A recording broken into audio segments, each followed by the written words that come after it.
Bible की एक ऐसी घटना जहां परमेश्वर का प्रेम, न्याय, दया और क्षमा को प्रकट करता है, जो आपको भी इस वचन के द्वारा उस गुनाह से बाहर निकलने और क्षमा के लिए प्रेरित करेगा। आमीन। व्यभिचारण स्त्री को क्षमा। यूहन्ना उसके 8 अध्याय में जब यीशु मसीह उपदेश दे रहे थे तो शास्त्री फरीसी वहां पर एक स्त्री को जो व्यभिचार करते हुए पकड़ी गई थी लेकर आए और उसे बीच में खड़ा करके उससे कहा, हे गुरु, यह स्त्री व्यभिचार करते हुए पकड़ी गई है। व्यवस्था में तो मूसा ने हमें ऐसी स्त्रियों पर पथराव करने की आज्ञा दी है। अब तू क्या कहता है? घटना दिखाती है कि शास्त्री फरीसी यीशु मसीह को उस स्त्री का न्याय करने के लिए नहीं, बल्कि यीशु मसीह को परखने और व्यवस्था से दोष लगाने के लिए उसके पास लेकर आए। परंतु यीशु मसीह ने उन्हें जवाब दिया, यदि तुम में से कोई निर्दोष हो, जिसने कभी कोई पाप न किया हो, वह ही इस पर सबसे पहला पत्थर उठाए। आमीन।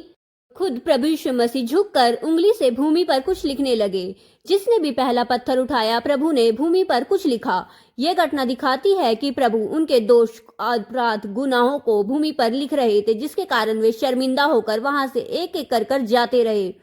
वहां पर प्रभु यीशु मसीह और उस व्यभिचारिणी स्त्री को छोड़ कोई भी ना बचा था। यह दर्शाता है कि प्रभु यीशु मसीह ही थे जो कि व्यवस्था के अनुसार उस पर पथराव कर सकते थे और अपने कहे हुए अनुसार उन्हें क्षमा भी कर सकते थे। यह दिखाता है कि प्रभु यीशु मसीह ने उस व्यभिचारिणी स्त्री से कहा, हे पुत्री, मैं भी तुझ पर दोष नहीं लगाता, जा और फिर से पाप मत करना।